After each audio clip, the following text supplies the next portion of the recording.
I pledge allegiance to the flag of the United States of America, to the republic for which it stands, one nation, under God, indivisible, with liberty and justice for all. Welcome, everyone, to your school committee meeting. And do I have a motion for the consent agenda? I'd like to remove 3A1 from the consent agenda. Okay. Do I have a second? Second. All those in favor? Okay. I'll make a motion for the remaining consent agenda. Second? Second. All those in favor? And now, 3A1. I'll make a motion to approve 3A1. I second that. Any discussion for the school-based coordinator? No? Okay, all those in favor? I'm recusing. Yanni, you voting? Yep. Okay. Okay, thank you. Mr. Everett? Appointments, school-based coordinator at the high school, Linda Larson, teacher assistant position at Ranger School, Angela Lombardi. Resignations, girls varsity basketball coach, Scott Tiverton, world language leave of absence at the high school, Jenna Rosmo. Okay, thank you. Now we'd like to move something up. I'd like to make a motion to move up item 6A, Spotlight on Success. Second. All those in favor? Okay, Mr. Everett? Yes, I'll turn it over to Mr. Cabral to speak about the Ranger School artwork. Good evening. First of all, I'd like to thank the volunteers, all the volunteers that worked so hard putting our sign together. And the Tiger Cubs are back at Ranger School. The volunteers did a wonderful job getting this off the old building, of course. It was in the boiler room for a couple of years.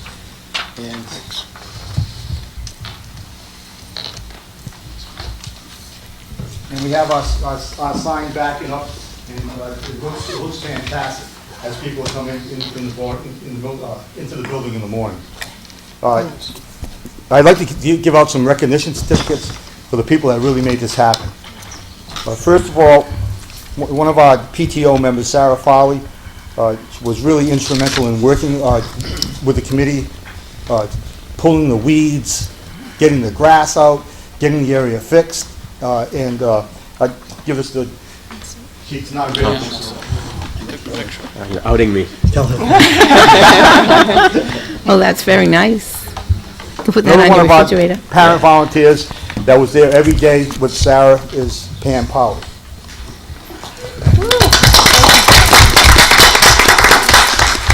Another parent volunteer, Charlie Chirillo.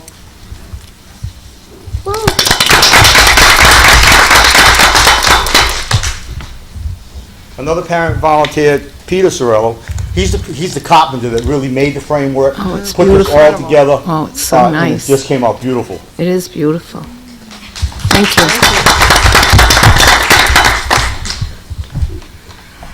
We had a lot of our custodians under the direction of Mr. Notaritani, who put this thing together. It was extremely heavy. It took a lot of coordination. We went out with one of our trucks and the trailers to get it to the school. We got it, and it all worked together. So I'd like to give Mr. Notaritani and the custodians. We had Joe Bouya, Buddy Chase, Ron Camara, Frank Raposa, Mario Silva, all helped us. And I'm just going to give these tips to Mr. Notaritani so we can give them to the custodians. Oh, nice. Thanks for all our parents. It really makes the entrance of the Ranger School a wonderful place to come to every day. Mr. Cabral, was this repainted? Because the last photo, I don't remember there being colors, but It was retouched when they put it together. Some of the ceramics, some of the grout came out. So the grout, it was regrouted. Mrs. Sherrill was the person that did all the work. So she it looks beautiful. It does. I mean, it looks, with the last photo, it looked like something that had been in storage for gotten dusty and gray, and now it's just so it's beautiful. beautiful. The frame and it's just beautiful. It's a beautiful piece of art. We'll have to go over and see it. It's really nice. And the tiger will be very excited. His little cubs are over there. Very He'll nice. come visit. Very nice. Thank you all. Thank you so much, everybody, for that. Okay, now we'll go back to school policy development, Mr. Rarick. Oh, correspondence first. We're gonna, we put the whole thing on. Oh, I'm sorry, yeah, that's right. Okay. Mrs. Wardell will speak to the Hoops for Heart fundraiser that Fort Barton School ran. Fort Barton School is going to be presented with the American Heart Association's 2012-2013 Hoops for Heart First Place for Division III Schools in Rhode Island Award. Last year, we raised $2,735 to help fund vital research and educational programs for the American Heart Association. Our next Hoops for Heart fundraiser will take place in February 2014, and many thanks to our coordinator, Mr. Tom Murray, who's our PE teacher, for his help and assistance. Oh, that's very good. Thank you very much. And we have Lisa Borges and Nicola Ruggio here from the high school to speak about the National Honor Society. Hi. So last Thursday, October 3rd, we had our induction of 22 new members into the Secana chapter of the National Honor Society. The students have maintained a 3.5 GPA through the end of their junior year, and that makes them eligible for our National Honor Society here at Tiverton High School. Service project. Last year, the students choose the service project. Last year, our students decided to fundraise for the local Special Olympics chapter here in Tiverton, so we did donate some money over to them. This year, since we just had the induction last Thursday, we haven't had a full member meeting yet, which we will either this Thursday or next Thursday, in which the students will present ideas of what service project they'd like to choose, and then the 22 members will vote on which one they want to do, and then we'll move forward with that. So this year's guest speaker was Kaylee Pratt, who's a 2004 graduate. She's a financial analyst for the state of Rhode Island. She's Mrs. Pavo's granddaughter. She was fantastic. She was inspirational. And as advisors, that's our goal, to call to people who have been part of the National Honor Society, who are giving back to the community, and who are just fantastic role models for our kids. Yes. It was a wonderful night, and It was a very nice presentation. it was. And the exciting part was there were two or three soccer girls that were out on the field, and we had to wait till they finished their game, which they won. So they came in their uniforms, which I thought was so exciting, and everybody just celebrated scholarship and They would service. have and- been here with us tonight, but they actually have a game right now. Oh, yeah. So they were our representatives. Oh, okay. Well, thank you so much for doing that. Thank you. Also, before we go on, special note that Mrs. Polish's son, Cooper. Yes, inducted he was. last week. It was very good. And he was presented with a trumpet tie He was. by Mrs. Black. I found him a Very trumpet tie. He was very excited. I felt like I should be getting it, but Okay, thank you very much. So now, Mr. Rarick, we'll go back to the policies. Yes, first policy is policy 1267. It's a new policy that the committee is considering. And it's entitled the High School Graduation Policy, waiver policy. As we have talked about in the past, we had Mrs. Snyder down here from RIDE back in the spring. There was talk about students being able to obtain a waiver policy or to participate in a waiver process if they did not score a 2 on either the ELA or math portion of the NECAP, or if they did not show statistical growth in either of those areas. This policy was recommended by RIDE. The policy subcommittee looked at what RIDE was giving the districts. We stuck to it pretty much except for Addendum 4, which is really a timeline that we are recommending that the high school follows in contacting parents and students who may qualify to apply for a waiver. So I thank the policy committee for all the work they did on this, but we've been going around the state to different forums, to Rhode Island College, to wherever we can, listening, trying to gather information about this.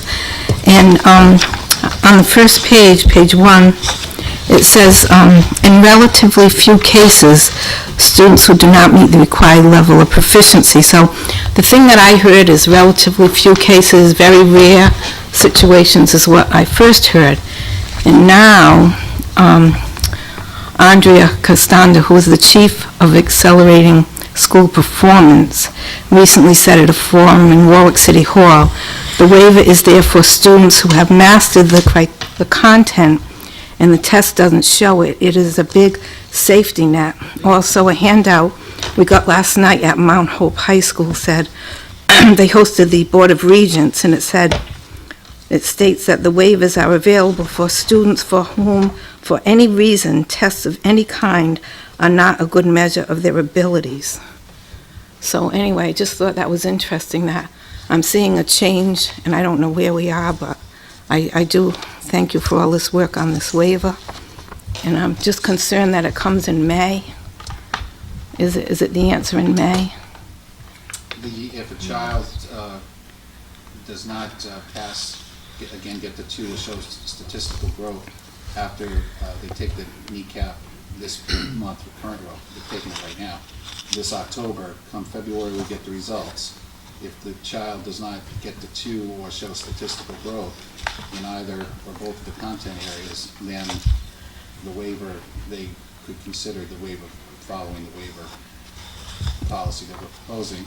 But RIDE is also talking and has talked about a third test, which would be offered in March, which we have not received anything on that other than there's been a lot of talk that there will be a third assessment given in March. A third administration of the kneecap? Yes. And That's not much of a learning Would curve be there. a less... it's supposed to be less rigorous? Less rigorous. A different A kneecap? less rigorous kneecap? Yes. That's what we've been told in a shorter version. Why not start with that?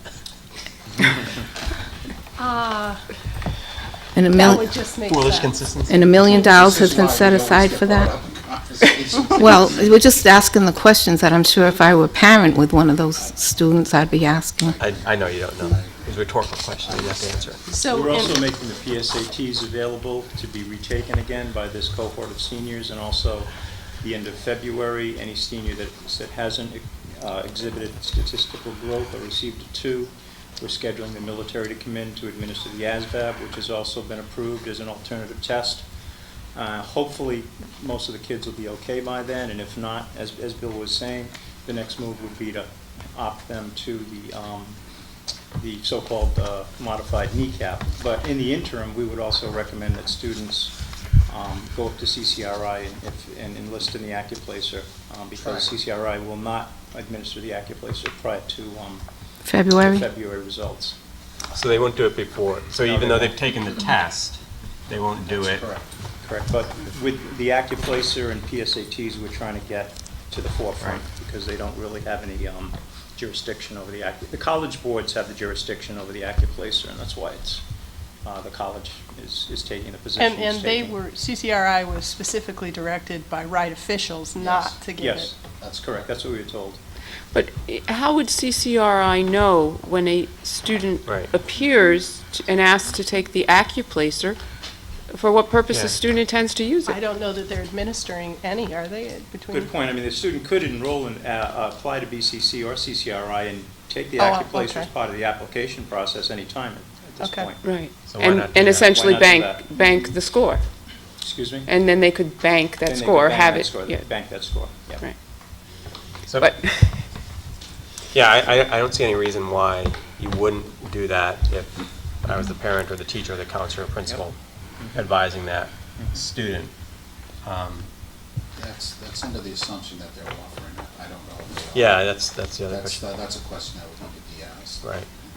And when you said that the Accuplacer is actually under the jurisdiction of the College Board, but CCRI is complying with RIDE because On the they- administration of it, just for seniors who haven't reached that proficiency level, correct. But I don't believe they have any jurisdictions over What is over CCRI seniors doing who with are such a in the list? application process. Okay. So how is CCRI getting a list?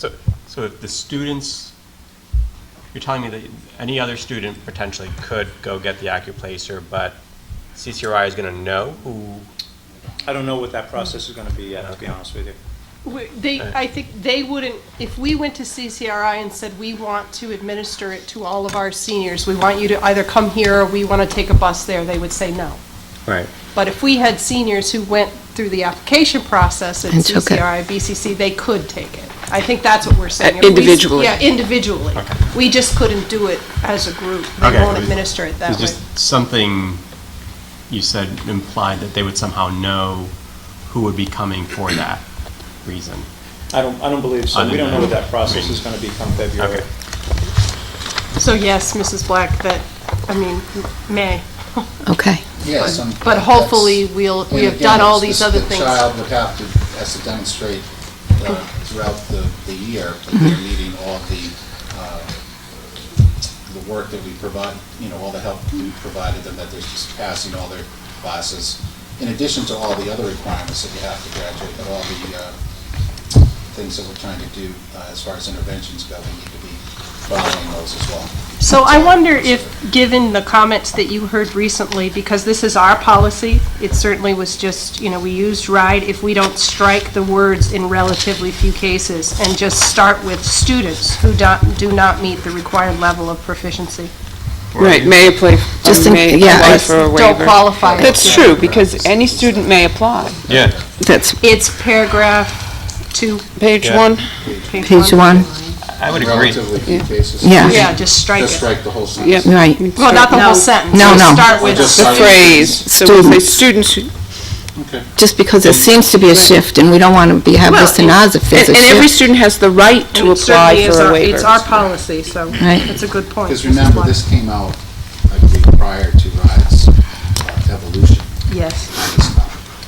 So, I Because mean, originally, as Mrs. Black said, it was firm, only a few, right. would take it. Now it's evolved into a bigger safety net. And I'd have to go through it again to recall each spot, but there's a few places where that's the case, that we kind of say rarely or very few students, and that doesn't seem to be really what RIDE is now Not saying. anymore.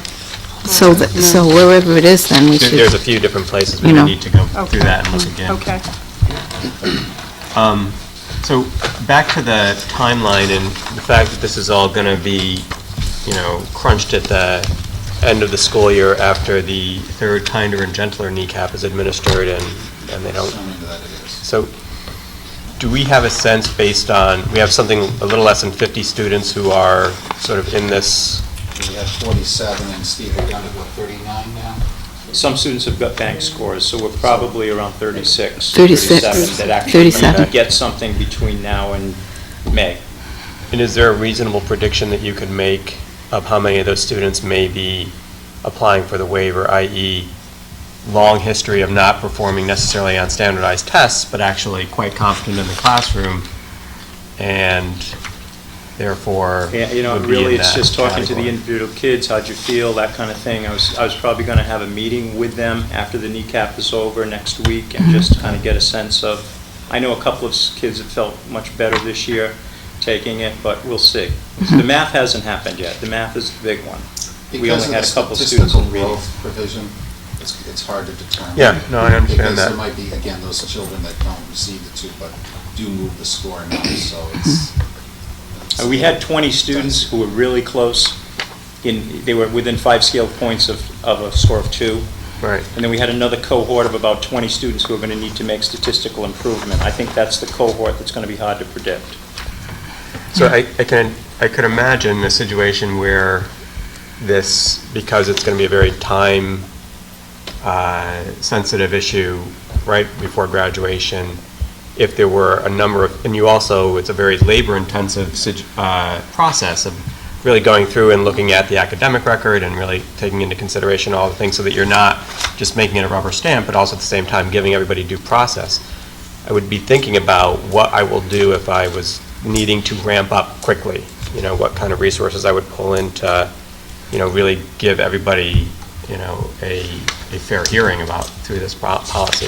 Hopefully you wouldn't ever have to do that, but This is, you never know. I think what we do at the high school, this normally dovetails at that time of year with seniors at risk. And you start having meetings as early as January with students. So this would be just, a continuation of that. Yes, it would be an addition, it could be up to 20 students possibly, and that would require Steve and the counselors to, do even a better job than they already do. Right. Time management, but it is something that they're familiar with, and being able to, go through the data and appropriately and give the children their, what they need to do in order to graduate. Well, and it does say in here, these first meetings sort of take place in March, but that the high school principal, the guidance counselor during March and April, they'll be That's correct. monitoring them the That's the whole way first- through. and So now by the keep in time that mind- you get to a waiver, I think Now, you're keep pretty in much mind, going to Steve's already know. met with them. Yeah, I mean, Right, Steve's he's been already meeting with them since right, last and the year. contact with the parents, and I'm sure the guidance counselors are following up on it. So Yeah. it's it really begins in the summer. Right. So it's an ongoing process, but it does, choke, there's that choke point at the end of the Right, and I guess that's what I meant, Right. if we don't plan for it, it will happen. If we plan for it, it probably won't. I think it's a lot harder for a district like Providence that has over 2,000. That's right. Yeah, that's, Yeah. when you have. It's overwhelming. Fortunately, we have so few, but. when you- Well, the fact that the test is being completed October 15th and we're not getting the scores back until February Yeah, that's 1st frustrating. says something about doing business. Right. Absolutely. Right, for the seniors, at the very least, we need a Yeah. faster turnaround. That- You would think they could do that. Right, It's for such a that, small- for that it's a smaller small group. subset. Well, That we'll they have could to- pay the extra money to get the scores returned faster. Since this is going away, we'll have to see if we can't push for that with the park. I just have two last questions. So the way I'm reading this, the superintendent, after going through the process, makes the decision, and the school committee is the appeal body. Is Well, that based on correct? the waiver team, initially Right. there's the principal guidance counselor, then there's a group of the teacher, the guidance counselor, they're looking at, has the child done the work? Then they make their recommendation to me, either yes, they grant, they're recommending the waiver be granted, or they don't, and then it comes to me. Right, Yeah, and then if I the mean, parent says. is unhappy, then it goes to them. okay. Okay. And the last question, historically, do you have any sense of the number of students who start senior year who don't graduate? Is it 2, 3, 0, 50? I'd say based on our population, we're probably looking about a half a dozen who actually don't graduate, would be considered dropouts. We'll have some return as fifth-year seniors, we'll have some go through a formal alternative programming process, alternate diploma program, Some also online go in the diploma, summer. or GED. But Yeah. there's actual dropouts of about 6 or 7 students. Okay. And then So some come back. That's the baseline that I would look Yeah, to see, right. what's the impact of this DCAP policy ultimately? And some come back when they finish, and we give them their diploma Yes, in the and office. if they- Mm-hmm. After they complete everything, I hand it to them so they can have a nice little ceremony, because they work so hard. Okay. So other than that change, I guess we just need to go through and make sure any reference to rare or few or, I'll do a find and replace on the document.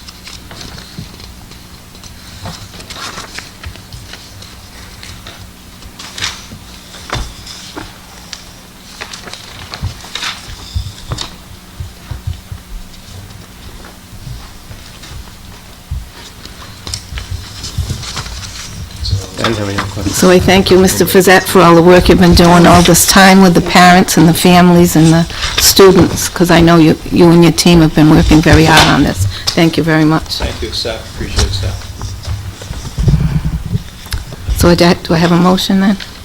No, Oh, it's the first reading. Okay, we'll come back then. Well, maybe we'll have more information as I gather around the state. Okay. What else they're saying? Okay, I will. Now, the second one, Mr. Ray. Yes, the second one is a volunteer policy, which is every school district in the state of Rhode Island is required to develop a volunteer policy, which goes along with the state statute that was passed this past summer that said volunteers need to receive a Rhode Island BCI background check.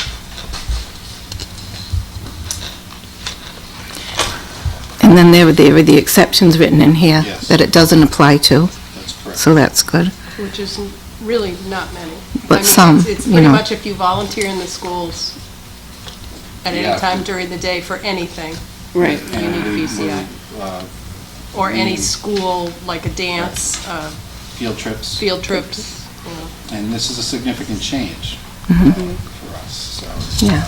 it's going to be the responsibility of the building principals, per the policy, to make sure that their volunteers and their chaperones, if they're not school personnel, are, And I think that was the thinking too of making December 15th the date, is even after we pass it, we want to give Right. plenty of time. We're talking with Chief Blakey about perhaps setting up a BCI night where we can have a notary and we can have the form. That would be good. And we can help everybody through the process and we can just send them all up at once.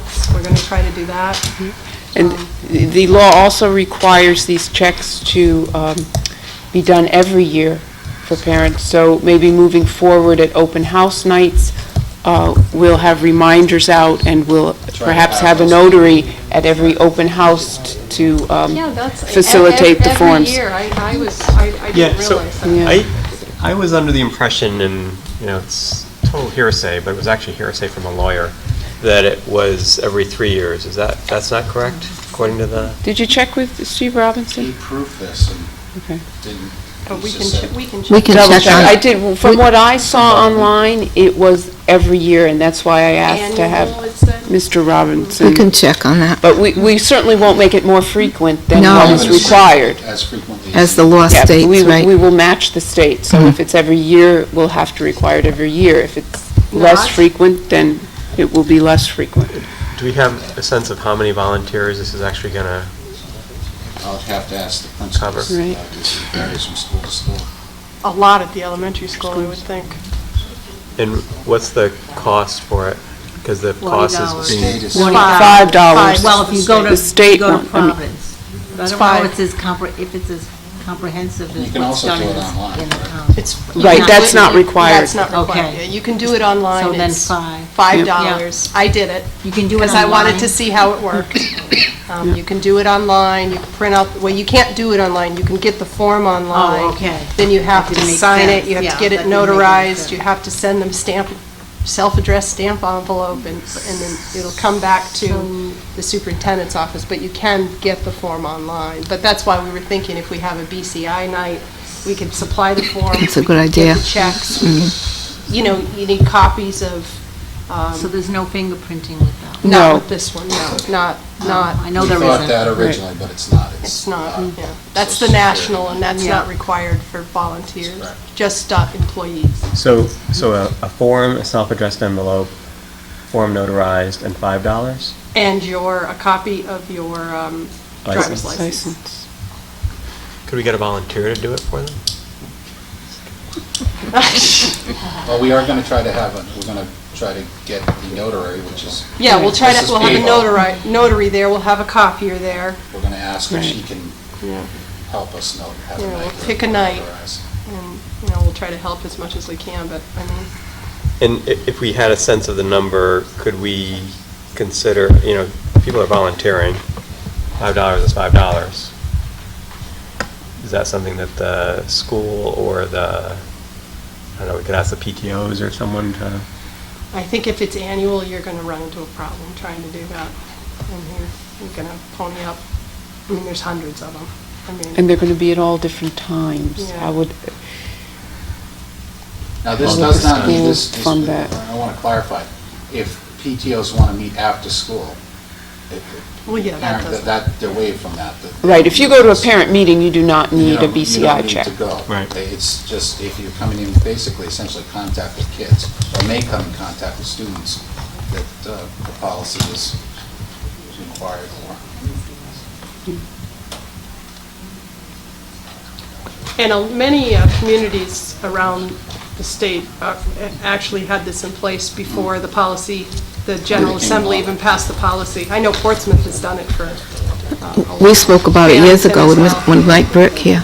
So, in the last question, it says actually in the third paragraph, third line, second and third line, criminal background check each year if that volunteer service is reasonably anticipated to involve direct, unmonitored contact with students on school premises or school-sponsored events. If there is a teacher present at all times when the volunteer is actually engaging in the activity. Because you can't guarantee that. Then you have to escort them to the room, Exactly. from the room to the Every bathroom. time they go to the bathroom, every It's a time they go to theory. make a coffee. Yep. You know, if the teacher got called out of the room or had to leave Yep. just for a moment. I took a student out into the hallway to speak. Or escorted a student, you just, Yeah, no, it's good It's to a good clarify. point, It's because pretty we- much, if you're in the building while there's children there during the school day, you need it. I don't care if you're scheduling parent-teacher conferences, you need to have it. You need to have the BCI check. And then if you're at an after-school event where you're volunteering, where there's children, like a parent, you know, like we said, a dance. School dance, right. And This certainly also field does trips. not impact the senior project. When seniors go out for a mentorship, it does not, they're not required, the mentors, to do that under the statute. Which is Really? interesting, but Yeah. they're not. That's weird. That seems to be, yeah, Yeah, it does. where they should have it. Although by that time they are seniors and Yeah. many of them are 18 already. Yes, Suzette? I just want to, I understand the policy, I just want to clarify, because I know we're going to get a lot of phone calls at the elementary Oh, you level. will. Sure. We have so many families that are so very active and supportive. Sure. So, like every year we have a Halloween party at school, or we have a holiday party at school. We have a lot of parents that will come in one time during the school day for 40 minutes for that one event. So for that one time, they have to be BCI checked. Are they volunteering? They're coming in for that event, but if they're coming in for that event, do they still need a BCI? No, so like when you guys have your. If it's a performance, Like we used to have Christmas Around the World, or you do the certificates. So no. if it's performance, they don't. If it's an in-class party, do they have to? I would say no, because they're not volunteering in that. It gets very gray, because... Well, that's why we added Yeah, that in circumstances where it's not clear, Bill. See, I would needs to- say for an in-class party, you're assisting the students. So yes, you are a volunteer, Well, but if you're sitting in an Are you volunteering at audience, the party, or are you just coming to the Thanksgiving kindergarten? Well, 9 times out of 10, if you're in a classroom as an adult, and if, little Sally rocks something, right, that you're in a classroom as opposed to in an auditorium setting. To me, that's the difference. That's why we added the thing. So about- Mr. Rarick gets to decide? Right. Yeah, because we're just not going to be able to It's true. cover every single scenario in It's case. true. And some of them will be judgment calls. I mean, this is coming I to guess us that's from a the good point. state, They're in the class. and we're trying to make as much sense of it as we can. Yeah, we just want to make sure that we're consistent with the 3 elementary schools. Sure. There's 3 separate schools, so we just want to make sure. Right, that we need to be fair to all parents, so it needs to be the same. No, but if it's an in-class party, I say in-class activity. in-class activity, Yes. or if it's a PTO activity during the day, like if it's like Because- a holiday shop. Because Yes. the reason why I would Yes. suggest that is because it just takes one time where someone says, where was the teacher? The teacher's over here. Right. And you have someone in the room who hasn't been vetted. We're liable, and God forbid whatever may happen to the child. I mean, that's something that, we're not voting on it tonight, but that's a good question. It is. Regarding in-class activities like that, because we're thinking like coming in to help with reading or. Right, and that would be an automatic. That's automatic, but Right. it's a legitimate question that I think we probably should define before we approve. Yeah, But if so- you're having like a Halloween party that you invite Only parents so I know to, what to say. you're not going to BCI check everybody. No, I don't think so. Only If the it's in the people who are classroom- volunteering to run the party would be the BCI check. 'Cause But if you're, why else would you be in the no, I'm classroom? talking about not during the day, I'm talking about like at night, like a PTO. Yeah, I'm talking about the, No, but she's talking about. oh, yeah, okay. So if it's in Oh, the no, it's in classroom, school. That's you what he need said. a Pretty much check if you're in the school. through, in a classroom. unless it's like a performance or you're handing out the certificates that, like in the auditorium or. So I think that's, that's a really good point, that it's really the person who calls themselves a volunteer, self-identifying as a volunteer, they're obviously gonna be under the, the policy's gonna apply to them, but if they're coming to help out, and they are therefore a volunteer sort of by, understanding, but they're not calling themselves a volunteer and have not done the check, then we're liable. So that's, I think, one thing. The other thing is, I think we need to really think hard about what is the easiest way to accommodate the parents and all the people that are, they're willing to give time, and God knows, finding people to do these things is tough. Right. And so we want to make it as easy as possible, as seamless as possible, and as cheap as possible for them to be able to do it. Right. So Now, we should really think hard about that before we kind of go through. The Monday, the Tuesday. Wednesday, 29th, I forget what day it We did pick a night, but it just occurred to me, if we want to make it very easy, the easiest thing would be to have a notary in the main office of every school building. So when a parent came in, we said, all right, you need to fill this out. We have the form, we have a notary. How much would it cost for us to have somebody in the main office become a notary public? The people at the main office would Right. be the person who would. You don't have to come back. back, you're a parent, you want to volunteer, here's the form, you sign it in front of our notary public, here's the address or. We'll make sure it gets to the state, and as Right. soon as we get it back, we'll notify you. That would, I think, make it easiest for parents. Yeah, I don't know what the answer is, but yeah, you're right. I think that's one idea, and Right. probably a really good one. And we may We need to have think a about notary that. public in many of our buildings already. No. Sometimes I'm surprised at how many people are It's notary the public. AG. Yeah, I have to remove the that, AG. police department piece. No, it's the AG who does it. But that would be something to look into, because I think that would make it easier for parents, especially at the elementary school level. They have Yeah, they small wanna come kids in at and help. home, they're juggling very busy schedules. come in. And if, that one time that you can do it that year, that's still a significant contribution, You're right. and it's probably a more significant contribution in the sense that that person, they're probably only doing it that one time a year because that's the day that they actually have free, and so they can come and do it. You're right. But what we're going to be doing is we're going to be creating, after this is all done, and we get everybody registered, we're going to have lists at every school. And when the volunteers come in, they have to be on that list, which means they've been approved. They received their BCI check. If they haven't, they will not be allowed to go volunteer until that's done. I mean, that is going to place, I think, a burden on the principals, because you're going to have to be checking off volunteers on field trips before they get on buses. You'll have to be checking off volunteers before they are able to be in a Right, dance. and refusing parents entry to the classroom for an event should they not have gone through the process.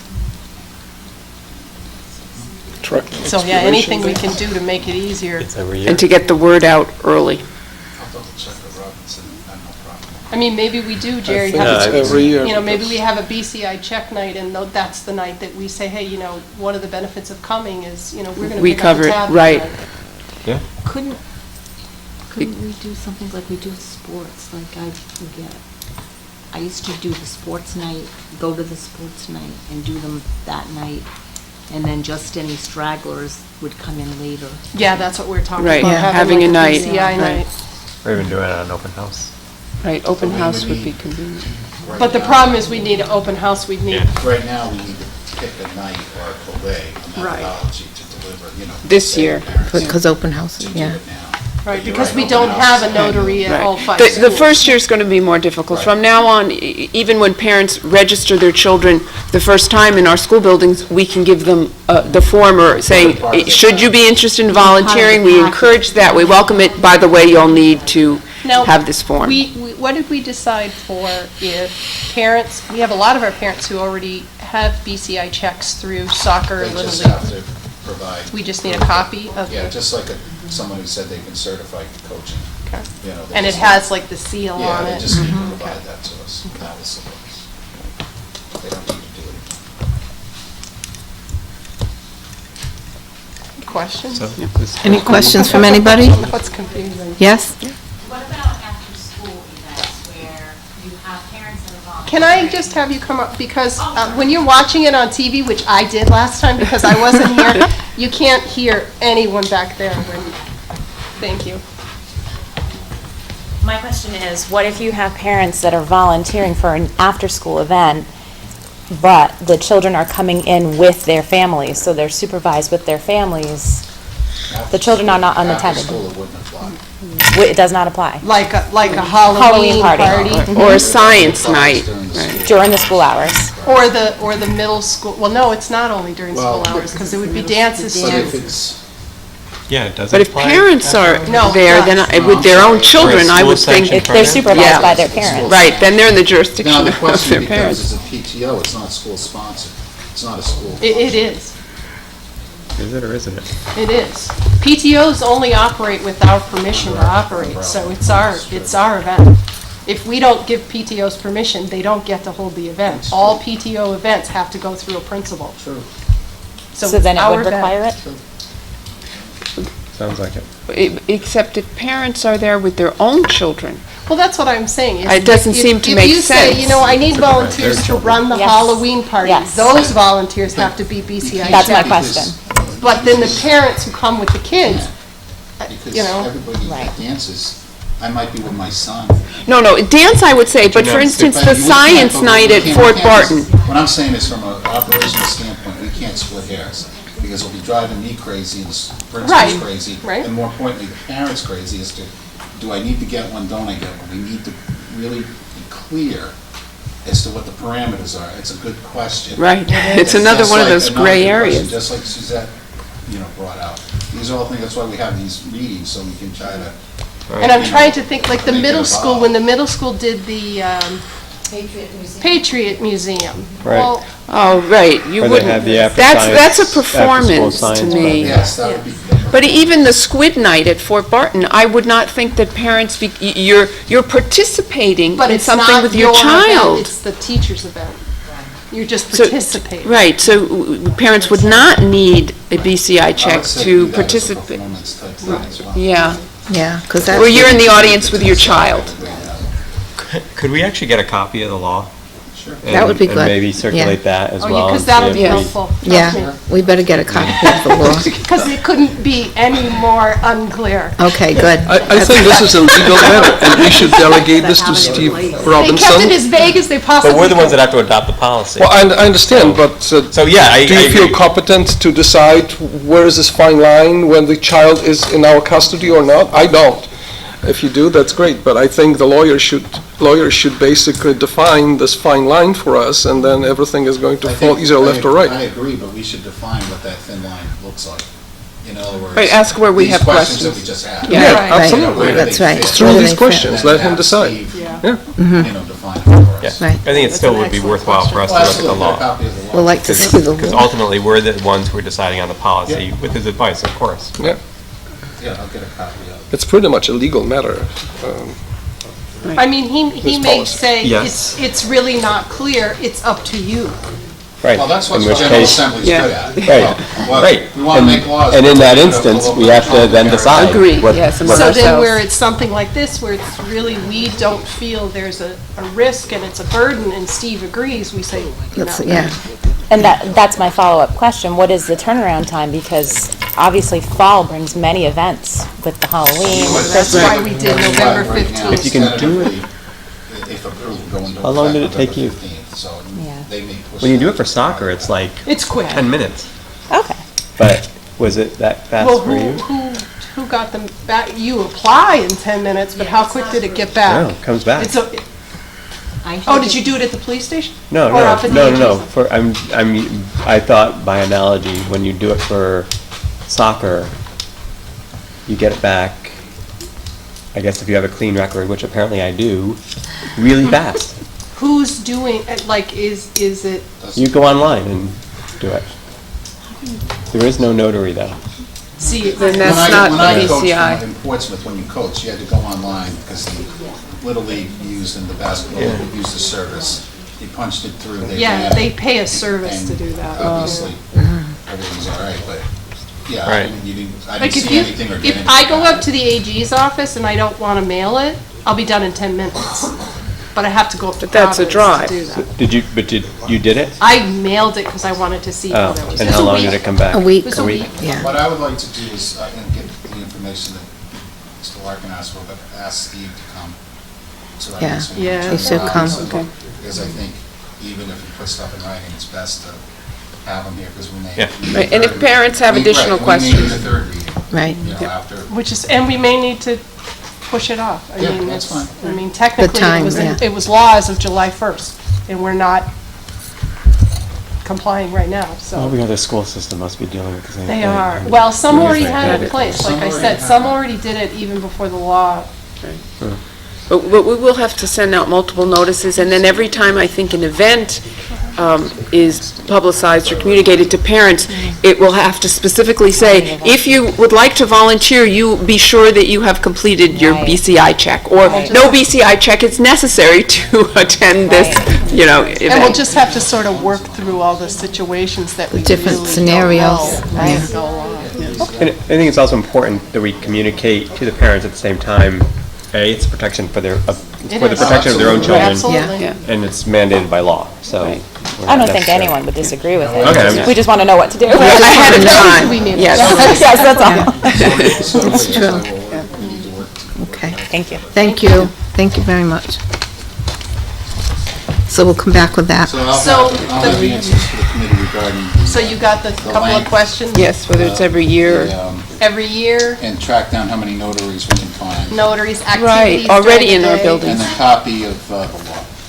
And then with Steve, we want to ask about activity, or you want to accumulate all the questions, or should we ask Steve as we I'm go? gonna give him these questions. So activities respond during the to day? you, Yeah. And then have him here All right. Okay. as well, and activities during the day. Yes? I just wanted to say, I'm a big proponent of the idea of notaries in school. Being able to do it in the schools, I think is going to really... Ease the burden on parents. Exactly, asking them to pay and go to the police station, it's like... Or town hall, or find somebody. I've been there, I know. And this may be a long-term question, but I'm just thinking, does anyone know what the renewal process is on this? Do you have to refill out the paperwork and re-photocopy your license? That's or- That's what we're going to double check. BCI check? Yeah. We're Yeah. gonna get a definitive answer. Because it is an annual, It according to is, that. yes, it's annual, but we'll get a definitive. And then obviously the list would need to be, we're talking about the burden on the principals, that list would need to be district-wide, because Yes, you'll have... yeah, everybody would have a copy. With expiration dates. Can you imagine managing this? Volunteer Every day, some police. expire, some no. 365 days from the day you do it, probably. That's it. You have an you have an expiration date. Yeah. Right. Yeah, Yeah. you'll have to. When it expires. Unless they make it all universal. That's how a medical license works. Everybody expires on June 30th. Yeah, I think so. 6:30, They all expire at the end of the fiscal year, and then the new fiscal year is the new fiscal year. Yes, Mrs. Lassen? Not to belabor the BCI check, but No, no, it's- some locations require check or money order only. Like if you go to the police station, some won't take cash. It The is only Attorney check. General's check or money order, they won't take check or cash. money order. Other districts are doing multiple nights, different locations and times to try to make it easy for parents.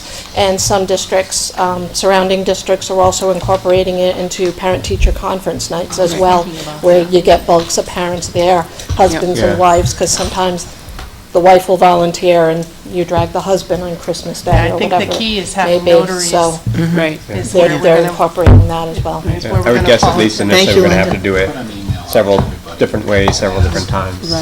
But certainly, Schools and ask. open house and If parent-teacher anyone conference. is, or Let's identify first.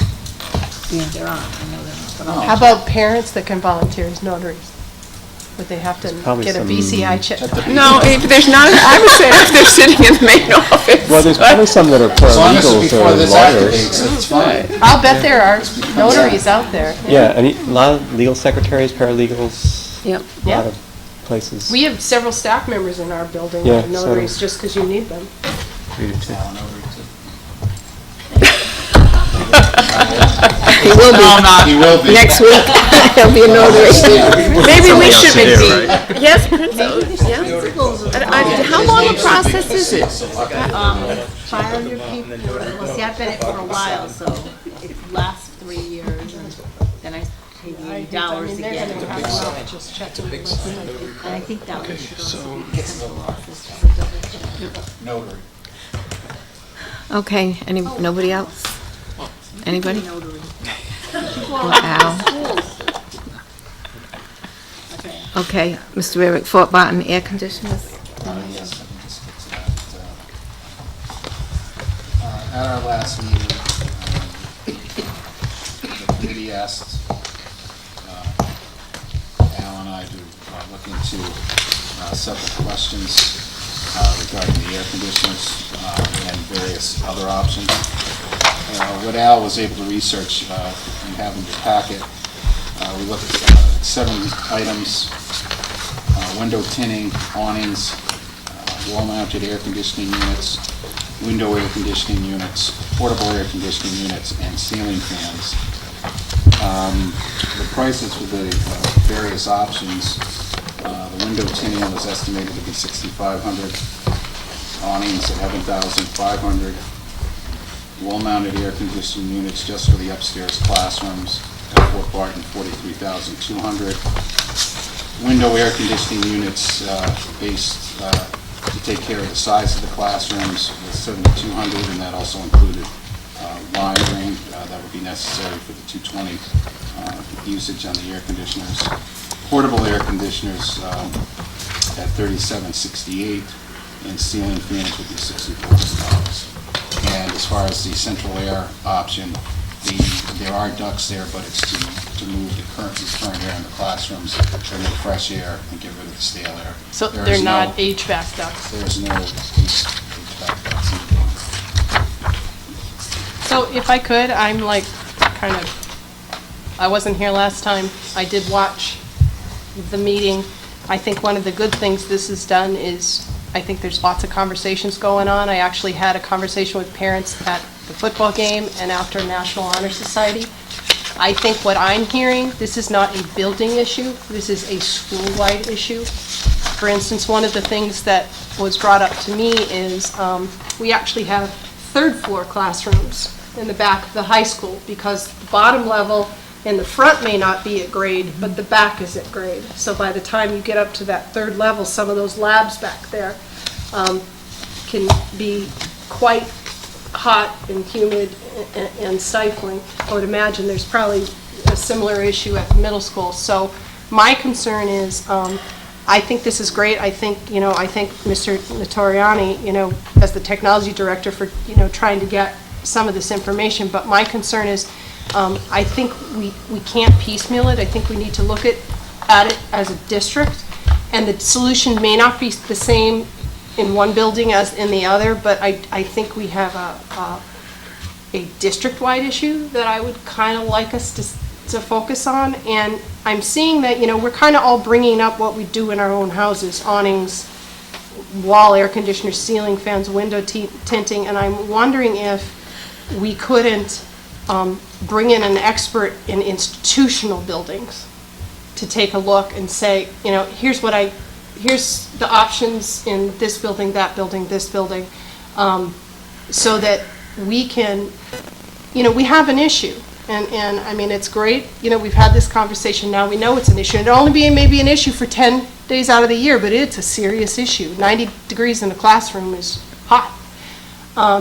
So I'm wondering if we couldn't, without dragging it on unnecessarily, because the reality is it came to us in June, it's already in October, but if we couldn't look to, I don't know if JCJ would have suggestions, or we couldn't look to find a institutional, air conditioning, HVAC, cooling kind of someone to come. company. I'm sure the principals and the staff and the maintenance people can tell us which hot spots we have. And have that person walk through, and, maybe it's $1,500, at $2,000, maybe less. It would be money well spent to kind of give us an idea of, maybe they're going to give us ideas that we're not even thinking of, or maybe they'll say, because one of the things this didn't include, this was the fixed cost, but there were no operational costs. I still don't know what the operational costs are. So that if we could sort of get an expert in to kind of help us quickly, I don't want it to drag on, get information maybe as quick as December so that we can make some decisions about the district as a whole, look at our budget because we're going into budget season and the impact that it would have on that, and what solutions we could we can potentially implement. I mean, it's nice that we have private people who are willing to donate private funds, but ultimately, we're responsible for the district as a whole, and we can't say, well, lucky Fort Barton, because you have money, PTO, you're going to, we're going to solve your issue, but we're not going to solve it for the rest of the schools. So I really would like us to, as quickly as we can, see if we can't look at it district-wide with somebody who does this for a living. Bill? I can certainly contact Rick Smalley, who is the lead architect for the 3 elementary schools, and see if he has some companies. And what do you guys think? I would also appreciate some expert analysis and feedback. None of these options are particularly cheap, and I have no idea how effective one or more would be. How to compare their effectiveness. These portable air conditioning units are certainly the cheapest. I don't know how they would drain.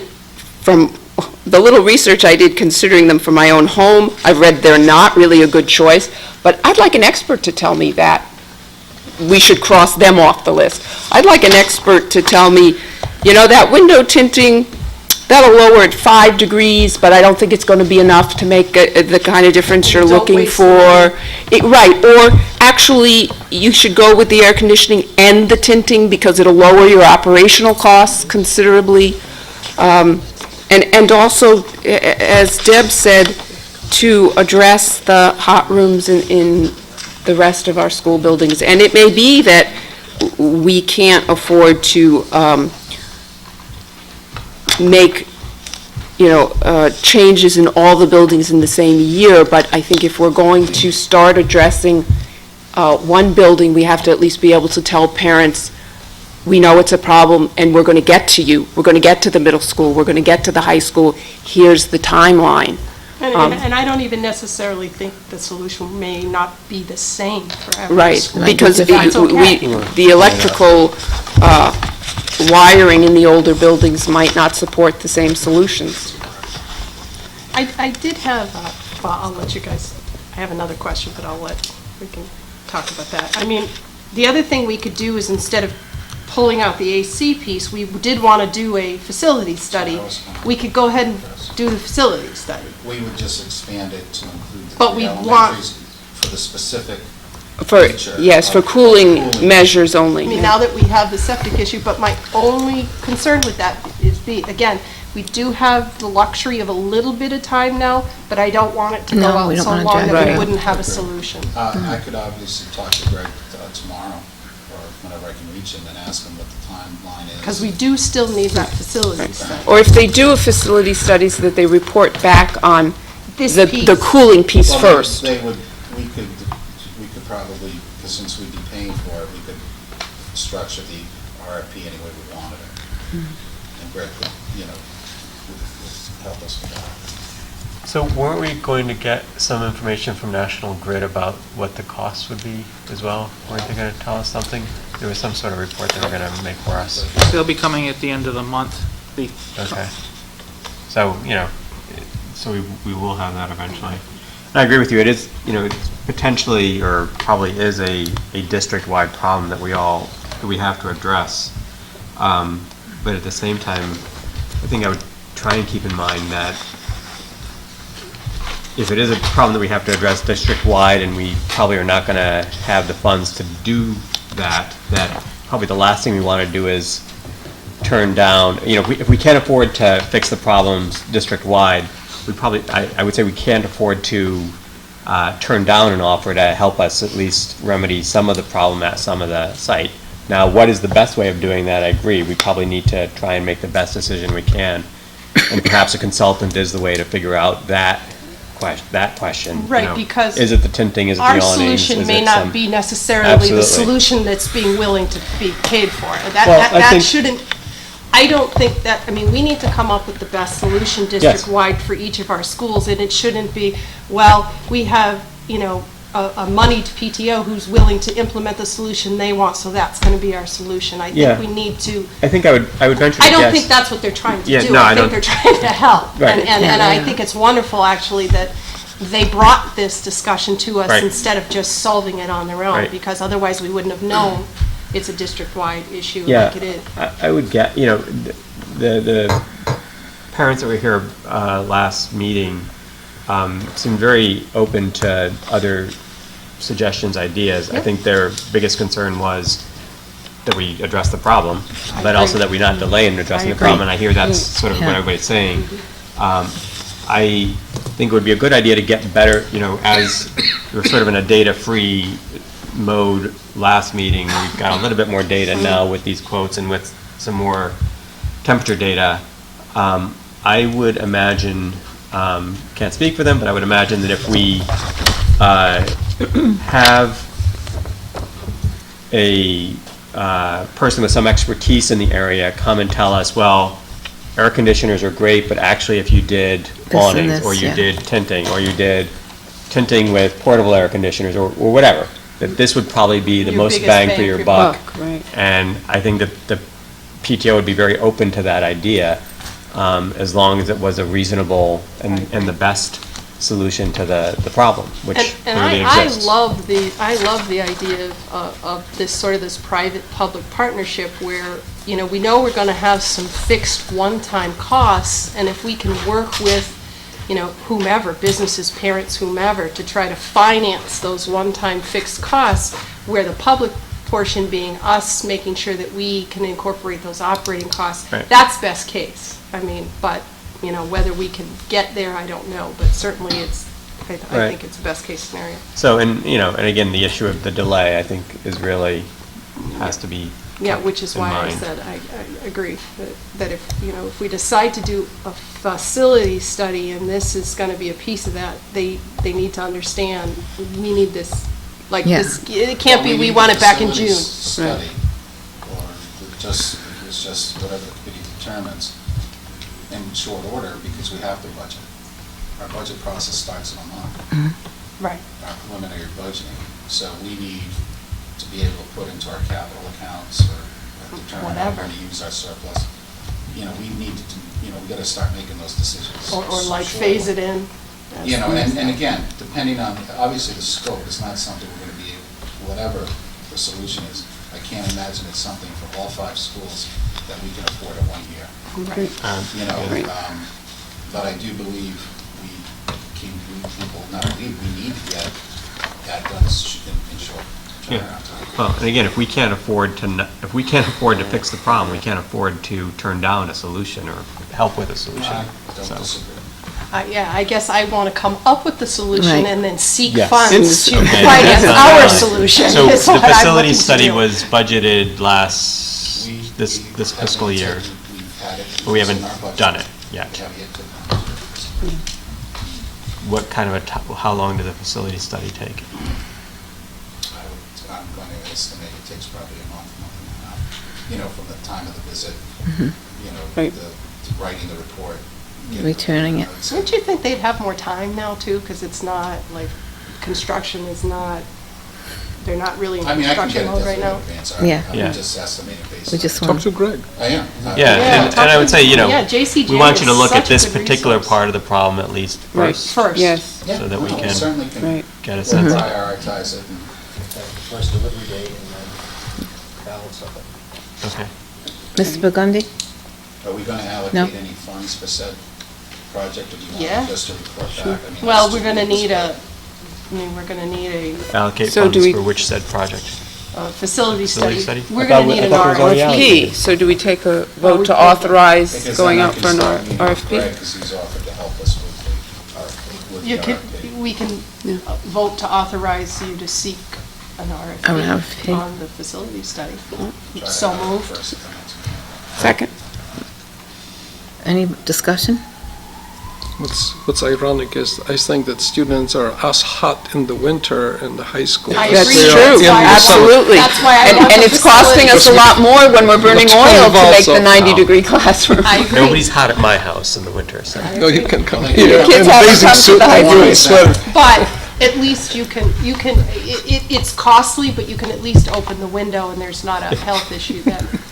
I mean, it's costly for us and it needs to be fixed, but at least you can open the Yeah, window. no, I'm just, that's No, I agree. But that's why a whole facility study probably, Bill, And makes sense. it may be cheaper to. Do it all at once. To try to do as much, as much as you can at once to save the cost. Right. You know, just like Right, then everybody's- breaking it into bits. But again, it depends on what. We'll see what they say. What they tell us. So if we had an RFP next meeting, we commission the facility study. Well, the RFP would go out, they would come back and give us companies would bid on it. Companies would bid. Based on what we say. Yeah. The So we committee- don't have to The committee approve. did right now. Right.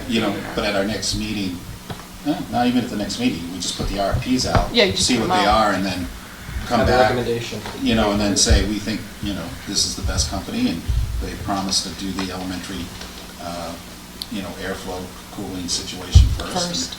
So when would you reasonably expect to have the information about We what would be should the be- best remedy for the, Should be able to get the 2 RFP months. to you in 2 weeks. Well, we don't need to see the RFP though, do we? Don't But we we just- need to vote to approve it. I'd like you to- Authorize us to. Oh, So first meeting in November, we authorize the, I'll try to have it for you at the next meeting, Okay. the 22nd, Yeah. okay. if I can. Is that long enough I'll to, try, I'll shoot for the 22nd, but because once you finalize the language, how long do you post it for? normally 2 weeks. Because people are going to have to, would they come in to see the 5 Yes, buildings? Yeah. I certainly hope so. Right, so that's why I'm thinking 2 weeks may be a short time to finalize the Well, you language, post it, You post it, they get 2 weeks to respond. they get to, and then you open them. Right, so our next meeting's in 2 weeks, so we won't have it. No, but you have the RFP. Just the request. language. That's correct. Oh, right, but I'm thinking early November, then we would vote on accepting. Yes. Okay. And could we just, while we're waiting for the RFP, could we just from, I would think the staff and/or maintenance personnel, where are the really Right, problem to, areas? So that we can kind of guide The- them. the I mean, I would classrooms. think it would be obvious to somebody now's, who's a now's the time for professional, everybody to report in. They're the but ones now's that the know. time. They know, Yeah. right? Okay, any other comments on that? Or did we? could vote I on- made a we're gonna motion, vote. I'll second it to Okay, authorize all in the favor for the RFP? Okay. and then you would anticipate, so I'm just trying to get a better sense of the timeline. So maybe December or at latest early January, we would have some sense of what would be the best approach at all the different schools, and therefore go back to our partner, To say, here's PTO, and here's the say, best option. Yeah. this is what, We want to after, follow. That's Right. correct. And then we'll talk to the partner, or partners, Whoever. I'm hoping partners. Yes. to Yes. say, here's the plan we're going to pursue, can you help us with it? Right. One of the last things too, while I was looking at this, and I found it very helpful, Mr. Notoriani, and I'm not sure of the answer. I noticed that depending upon the size of these units, a electrical upgrade was needed in some instances. Have we evaluated the electrical compatibility of the ones that we have in place now, that we're running? They're using, they're undersized, so they're using 110 out. Could we just We can verify that? Because I No, mean, we didn't do any, no Well, electrical work, just in- the school to run In this. comparison to the ones in this proposal, the window installed units, like those, the ones that we have in place now, I would say it's a safe assumption that we did not do anything with the electricity, because if it needed 220 amp service, they would have had to put that additional outlet and upgrade but those. would they have known that they would have needed to put the Yes, 220 amp It wouldn't work. service in? It would blow the It breaker. would just blow it? We had, So coastal elec- we have pretty much then, okay, good, this is good that we'll have a consultant, because what you're saying is we have undersized units Right. for the space that we're trying to That's cool, right. and they probably run a lot. Yes. Yeah, that's Okay. right. yes. Okay, thank you. Okay, yes? Just a question for my own notes. What's the source of the pricing? What did you recommend? So for the window tinting, I contacted a company that has done several schools in the New England area. Do you want a copy of the backup?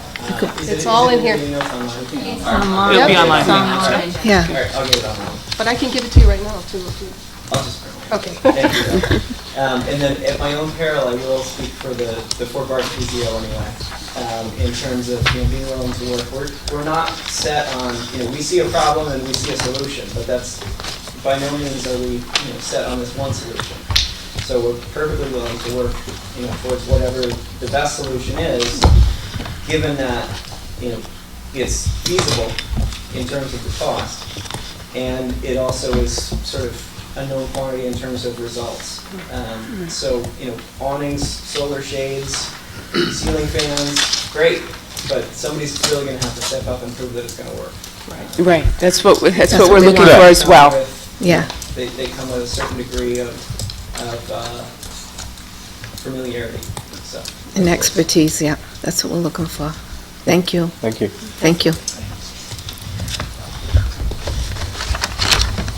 Anyone else have any comments? No? Thank you for the data, whoever. Yes. Al? From Suzette. And Suzette? Thank you. yes, the Suzette, thank you. temperatures.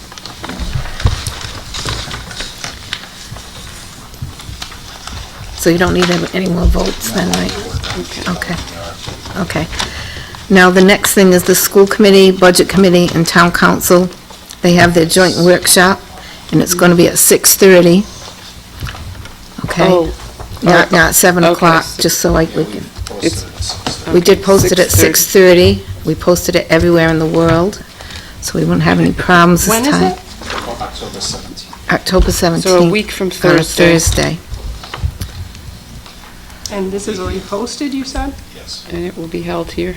Is it posted, or did you just hold the date? I posted it and then I put a hold. Now she'll go, So now I that have we to talked now about it, approve we take wanted the to all whole meet up together. Once you approve it. And then, so you'd all I was know. going to say, how could you post a No, meeting? no, no. We didn't approve. No, so that's what happened, okay? October 17th. At 6:30 here in the library. I will be, I'll give to Dave Perry copies of the facilities, not proposal, but, the 3-year plan. That we are gonna- And Al's tech Yep. plan that we've already talked about, so that we have that prior. And then we'll just let them know that we're going to do more. Yeah, More we'll just formal expound upon study. what we talked about tonight. Okay. Home teaching approval? So are you gonna, you don't have to approve that date. Hey. You just, it's Well, okay. we just wanted to Postal tell way. everybody Okay. in public Okay. here, so everybody know in the school committee know. Yes, I'm asking the school committee to approve the elementary request for homeschooling. Move to approve it? Do I have a second? Second. All those in favor? Science kneecap, Mr. Rarick? Yes, and it should be 2013. Oh, Again, for those folks that aren't familiar with NECAP, NECAP is a assessment program that is given to students in Maine, New Hampshire, Rhode Island, and Vermont. It's the 6th year that we have given those science assessments in grades 4, 8, and 11. Second to the last. And they were taken, that's correct. no, science, we're going to be. Second to the able last. Science, actually, we're No, gonna keep science, through we're going to keep on. We're going to keep. Oh. We're gonna keep Science, that through 2017. science is not going away. That's good, I'd miss They it. don't have to show proficiency in science. And the but we'll keep science them. assessment, there's several parts that our students are assessed on: physical science, earth and space, life science, and inquiry. Why is this coming? Okay, these are our 4th grade scores overall.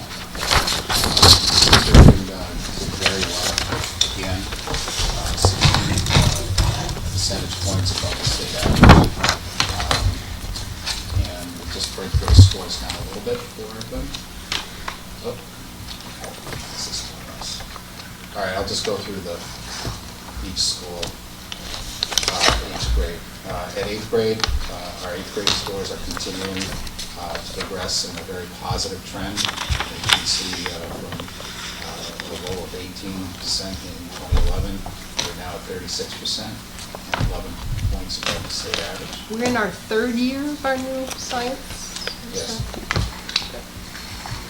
High school, very well again. Also trending. It's my kneecap binder, if you ever look at it, it's fabulous. Being 16 points above the state average. The summary of results, if you and this is all on RIDE's website, so I just tried to take some of the more meaningful data.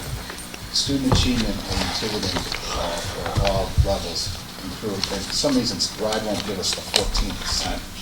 They give us, it says 13.9, honest.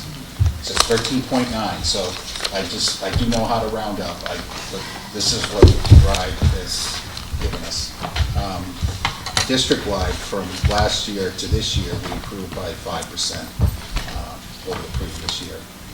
Fort Barton's overall scores increased by 3.2%. Ranger improved by 5.3%. And also Fort Barton, RIDE doesn't kick out rank order, but I believe I know Fort Barton's in the top 5 overall in the state in science, scoring 82% proficient. And I believe they're either 1 or 2, depending on if I got it right in the state. Suzette, do you know exactly? I thought it was number 2. All right. You gotta imagine, every elementary school is listed. Yeah. And you have to go literally with a piece of paper on the printout to see. But when you're principal, you do that. Yeah, yeah, so I guess it has been one there, because our students, we were number 1 in the state, now we're number 2, so it is impacting us. Good job, again, for Fort Barton, but also all our schools regarding this. Cass saw a drop, but when Mrs. Blaze and Diane and I looked at the scores, we found out that 9 out of the 47 students, or 19% of the 4th graders last year, weren't in our district. So they were new, so they had none of our curriculum. They weren't exposed to it. So we believe that was a contributing factor in why they dropped, because Cassett scores on the kneecap did improve on the ELA and math, but we found out that these 9 students, and again, if they come from out of state, while ELA and math skills may be similar, our science curriculum is somewhat different than other Even though we states. give science at the end of the year, that year is not enough time. It's all 4 grades. So whatever, first, second, third, they may not Yeah, get, they they. have the So they're same. just getting a quarter of where they should. Do you know that those are the students that pulled down the scores? Yes. Okay, so you have that kind of Yeah, detailed the information? correlation. Yes. Huh. And do you know if there's a similar sort of flux in the other 2 schools? Yeah, they have new people to the They do, district. but it doesn't, not to that impact, and their scores increased. So as a subgroup, no one. Maybe because they had smart kids No, move but no in, one but, reported a subgroup like this, when they broke down their So scores. when you say out of so In other words, they were they- someplace else in they were Rhode Island, someplace or they were else. someplace else in Mass, or I'll we leave don't that know? to Fran. They're a mix of out of state and out of district. Our 8th grade scores, again, improved by 7% from the previous year. Again, they were 11% above the state average, and the high school scores, as I said before, improved by 7, or 16% higher. And I believe Steve ranked his 10th in the state, Steve? I was 9th. There you go, see, That's they know. great. And those scores have come up tremendously Yes, they in have. the last They have. 4 years, 5 Again, years. As we said, A lot of credit to the science department here at the high school. Curriculum, we said it would be. We said it would be 4 that years long. Before we started to see some. Do we gains. know the 8th grade, what that, I didn't break that down. Lori, do you know where you stand, by any chance? I do, I don't know offhand. it's okay, I'll check. But the trend's been very good there. The trend's been Yeah. up. Their trend is, Almost doubled in 2 years. their trend is right here. We're not in the top Right. 10 now. They've Right. almost, But in another year or Oh, two. that's right. they're good. They're trending, they have the strongest trend upward. Yes, they do. That's good. So. And this ongoing work, we're in our 3rd year now. We still buy science kits to supplement the curriculum, not the curriculum, but just a tool to help our students. We do item analysis at every level with the building principal, department head, or with the help of Diane. And that process, again, is used to change how we instruct based on the data that we pull out. And again, at the middle school, science teachers will continue to have students use content reading, grade level textbooks that reinforce what they're being taught. And we also continue with our kneecap release tasks, which help our students prep for the types of questions they will see on the assessment. And open to any questions. You said, I didn't see it. Fort Barton was 82. Do we know 82% what the off the other top of my schools head. too were? Yeah, I will, let me just look at the, actually I'll ask them, they should know off the top of their heads. I try to just show the overall number. I don't- And what was the state? State, third to fourth grade? Yeah. State fourth grade is 41%. Annie, where were you guys? We were at 61. 61. Franny? 47. So that's a 12% drop. Yes, 47. from the previous year. That was our one glitch, so to speak. So 19% of that you felt was, We felt that it was significant in that school was 20% of the population that took that statistically relevant. Not all those students were even there for the entire year. Some of them had only come in late? Oh, yeah, because you can come in February Yeah, and you that's still have right. to take it. You still take Castle it. still has the most transient population of our three elementaries. But it always has? That's why I'm, Again, It's like- these assessments aren't meant to be used as cohorts, because as we talked about the flow, the design to do, so that's what we attribute to the depth. East Casa had been trending quite well. They were at 59% the previous year. Is there any more support we can provide to the students and teachers at Ranger and Pecasset in science instruction? We are, to ask Diane, I think that schools are doing all of the right things. I think that they are looking at the results and actually breaking it down to how each student did on all of the release items so that they can look for patterns, they can look for areas of the curriculum that they feel might need to be strengthened. It's very difficult, and every year the items are different. They're not always measuring the same content, so that makes it difficult to go back and make too many changes. So I'll let the principals talk to that, but I think we're going to spend a lot more time with science release task on the inquiry method. A lot of our, if we look at our scores at Ranger, our lowest part of the test is the inquiry. So we're going to spend more time in the spring having kids in lab type situations and practicing those things. Sometimes when we get the inquiry test, some of them are a little bizarre.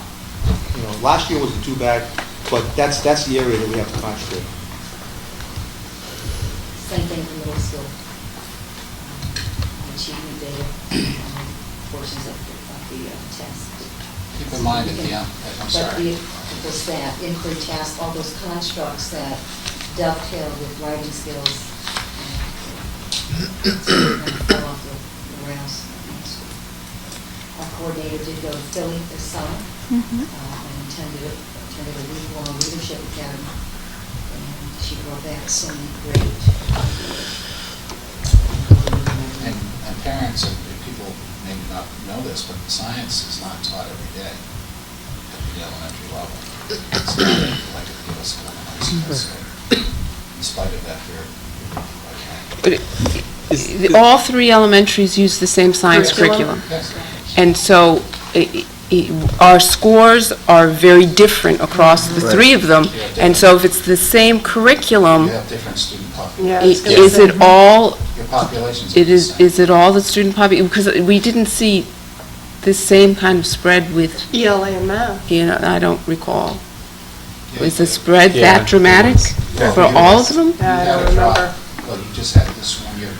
Again, you can't, I would recommend not to focus on a 1 year drop Yeah. for one school, because that's not the trend. No, I think we're just looking Right, at the spread. looking at the spread and saying what we can do to give the extra, if it really is a student population, then we need to support those particular students more, and I'm just wondering what we can do to support them more. And I don't remember in ELA and math if we had the same kind of spread, but maybe we did. I believe, I mean, if the principals needed, more assistance, we would certainly do our best to provide it to them. But I believe it's, as the principals talked about, it's what they focus on, what they teach. The key is not trying to guess, but trying to estimate how much time to spend on each of those, the life science, the earth science, and the inquiry methods in your lessons. So that you're trying to cover it all, but not spend too much time on anything. And again, because they only have science a couple times a week. Well, and It's hard to- maybe you don't, maybe the focus in Ranger and Pecasset, like Manny was saying, is maybe a little bit different than it would be in Fort Barton, because you found inquiry is really an issue, so maybe you shift. You They work have the on same that. curriculum, but how much time Right. is not the same. So the emphasis is going to change that. Right. But I think what we're overlooking, I mean, if there's an area, and it's trending correctly, the area of the concern I look at is the middle school.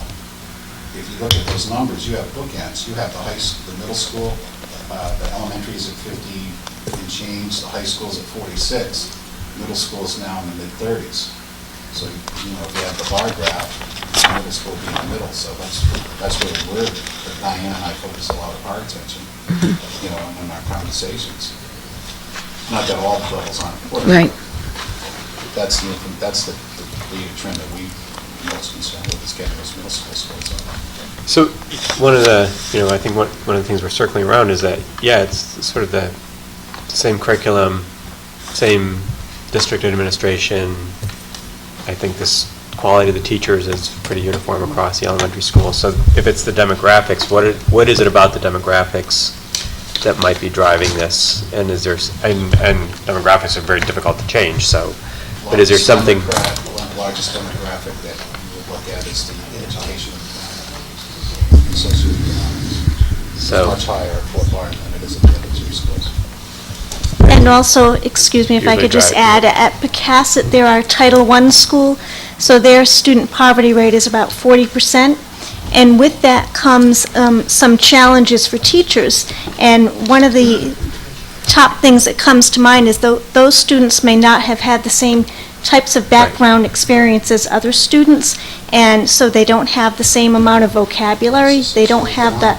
Right. So when it comes to science, a lot of it is based on life learning and experiences that you've had, and so that could be an area that teachers could focus more on.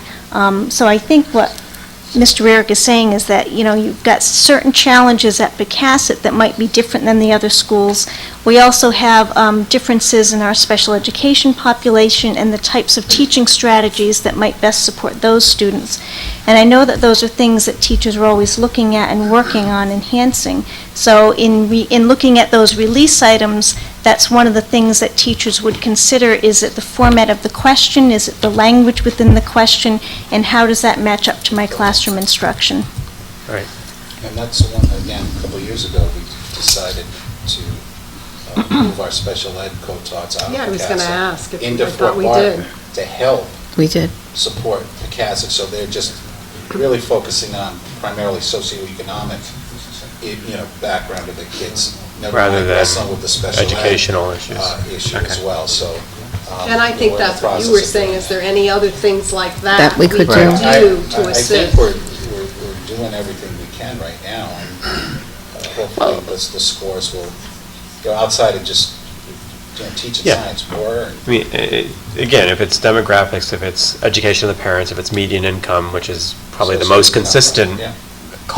association, not necessarily causation, although there's probably causation too. The most consistent association with performance on any kind of standardized test is actually what the median income of the district is. So those are clearly much more difficult issues to address, especially without, a zillion dollars.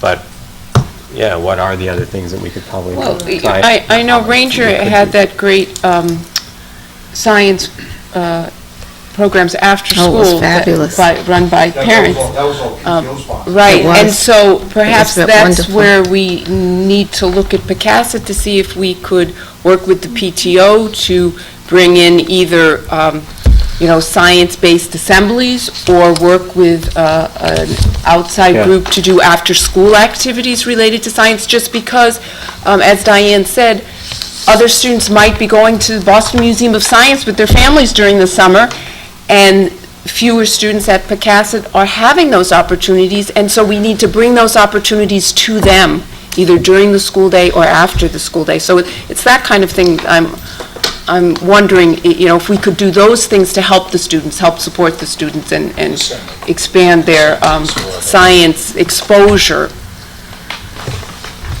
So I will ask, it's something, perhaps you could talk to the PTO, or we'll try to think of what outside groups might be interested in To help us. partnering. Yep. Yeah, last year the PTO funded house science. Right. Yeah, Oh, good. those kind of things. Yep. Specific grade levels, fourth graders special, kindergarten special. Good. We also have the zoo and, we call them animals, Mhm. life science, and the watershed, and there's a number of. That's good, yeah. Yep. That's great. Suzette, did you have something? Like Mr. McDowell said, I think that, at every level, we do take curriculum and we just work on different ways according to our students. And at Fort Barton, we've been really concentrating on the writing aspect of science.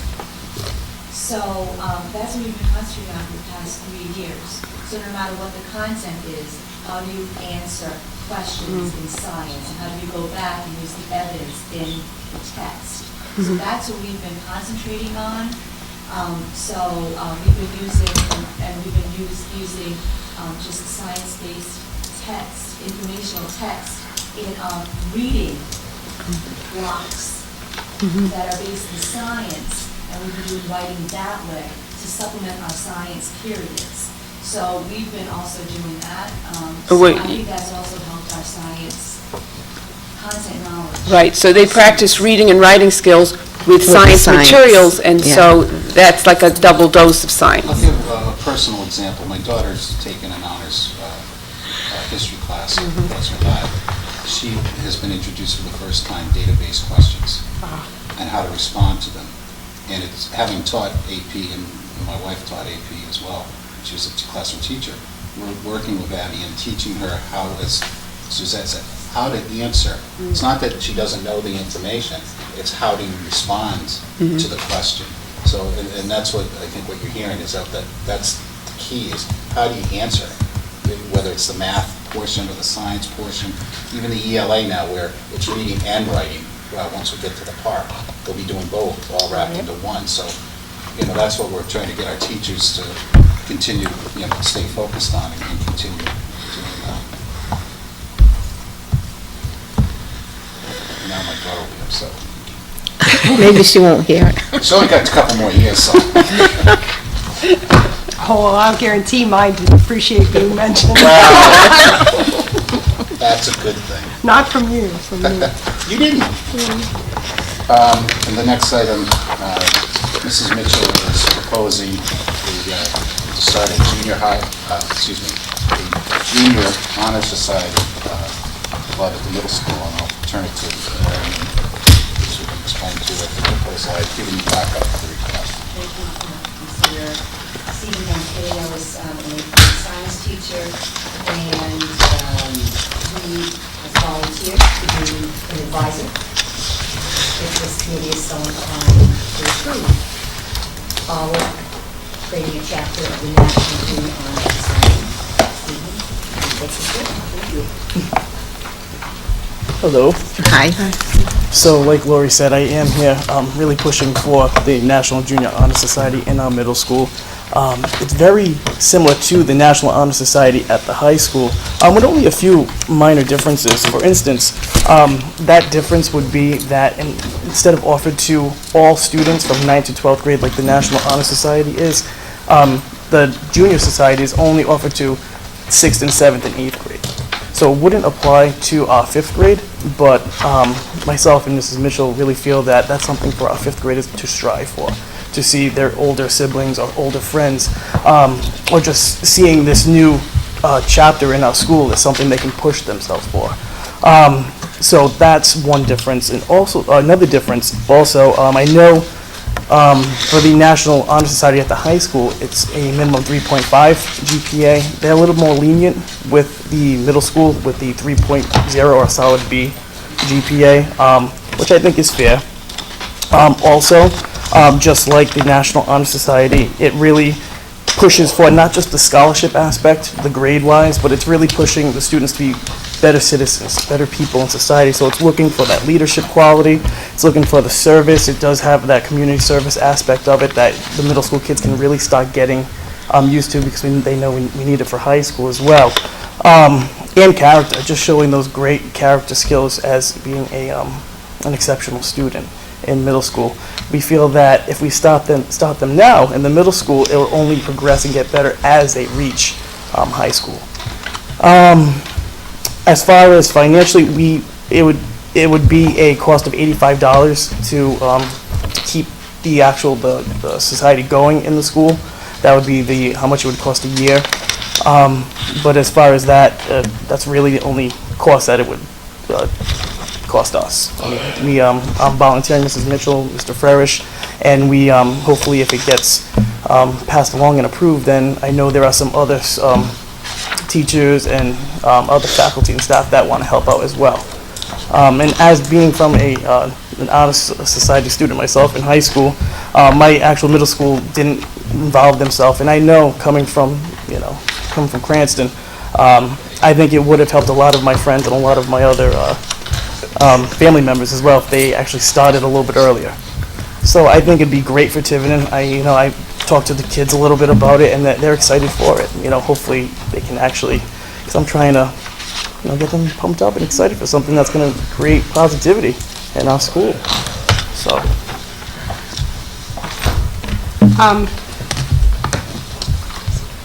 Our Honor Society isn't open to 9th, 10th, and 11th, and 12th graders. It's only 12th graders. Oh, I'm sorry.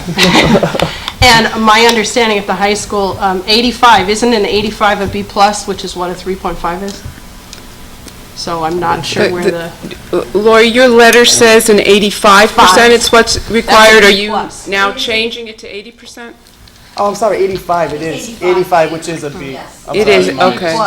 I'm sorry. So yes. it's 85 So is it's a what B you are plus? proposing. Yes, it is. That's my mistake. I apologize. Yes, it's been a long day. I have to say I do have some concerns, especially when I hear that 6th, 7th, and 8th grade students are going to be put on probation if they don't maintain a B+. I mean, I'm all for appropriate recognition for the grade. We do have an honor roll. We have high honors. We have just honors. They're recognized at a breakfast. They're published in the paper. I think that's a recognition that's appropriate to a 6th, 7th, and 8th grader, especially where there's so much focus on grades and whether you're a 3 or a 4. I'm not sure that I feel that it's appropriate for 6th, 7th, and 8th graders to be put on probation because they didn't maintain an 85. It just seems a little too, and like I said, at the high school, we don't even do it until you're a 12th grader. Right. It's a cumulative, where this, every single quarter, they're going to be analyzed to see if they should be on probation. I'm also a little concerned, the other criteria are leadership, service, citizenship, and character. I'm not sure a 6th, 7th, and 8th grader, how you're going to measure it, or the measure would necessarily be appropriate. Again, I'm going to use my child. He's going to get angry. He was a chatterbox when he was in middle school. He had lunch detention weekly. So would that exempt him, even though he had the grades from this? Right now it says it's only a grades-based probationary period, but let's go to the other extreme and say someone actually was suspended. It doesn't say that they would be exempted. There's only an exemption on the grade. So I guess I'm just a little concerned that it's more pressure than they need as 6th, 7th, and 8th graders, especially given that we do already recognize them through the honor roll, through the paper, through a breakfast. But that's just my thoughts. Wait, could I possibly, I don't know. Well, could we just... Oh, actually, I don't know how it works, I'm sorry. I have similar concerns. At the high school, students have 3 years It's their cumulative average over 3 years. It's their, the leadership, the service, the citizenship, the character they have exhibited over 3 years. You're proposing on the basis of 1 quarter to judge students on leadership, service, citizenship, and character. And I know middle school teachers have 125 students each. Sometimes it's difficult for them to assign grades at the end of the first quarter because they're still getting to know their students.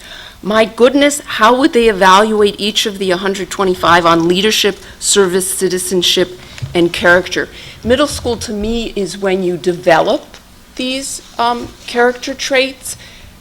You're maybe still on an up and down. Some days you make good choices and some days you don't, and we support you and applaud you when you're doing well, and we tell you you need to try a little harder when you're not doing well. But to judge them quarter by quarter, I don't think it's appropriate, and I don't think really it's possible. As Mrs. Polish said, we have honor roll. We have community service opportunities at the middle school. Many of our students come up to the high school with 50, 60, 70 hours already. Are we running PBIS at the middle school? And so I know in my school we have PBIS assemblies where which is a positive behavioral support program. So we reward students. In my school it happens to be with gold cards.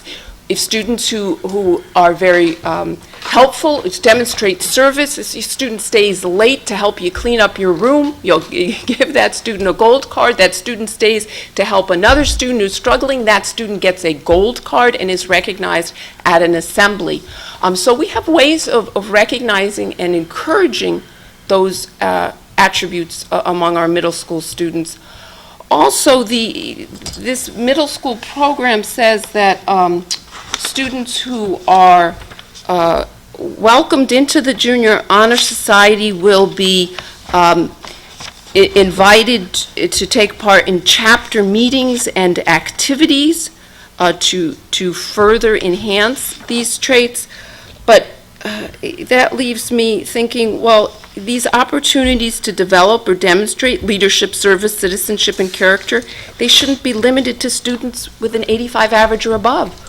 We should be offering opportunities to develop leadership and service to all of our students. Perhaps the students with the 79s who don't excel or struggle, say, in just one subject area in particular, could shine in these leadership or service roles. But with this kind of program, they wouldn't be eligible to participate because they didn't make the cutoff. There are, if I may, so many opportunities. Your Student of the Month, so many recognition mechanisms in place. But the honor roll is quite inclusive.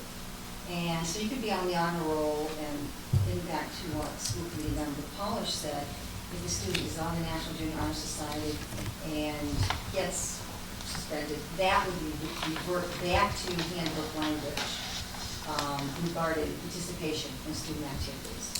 So that student would obviously be consequenced in terms of his or her membership in any student activity if he or she is suspended. So that kind of taken But care of. I guess the idea that you have an 85 as a sixth grader one quarter, and the next quarter you have an 84 and you're put on probation.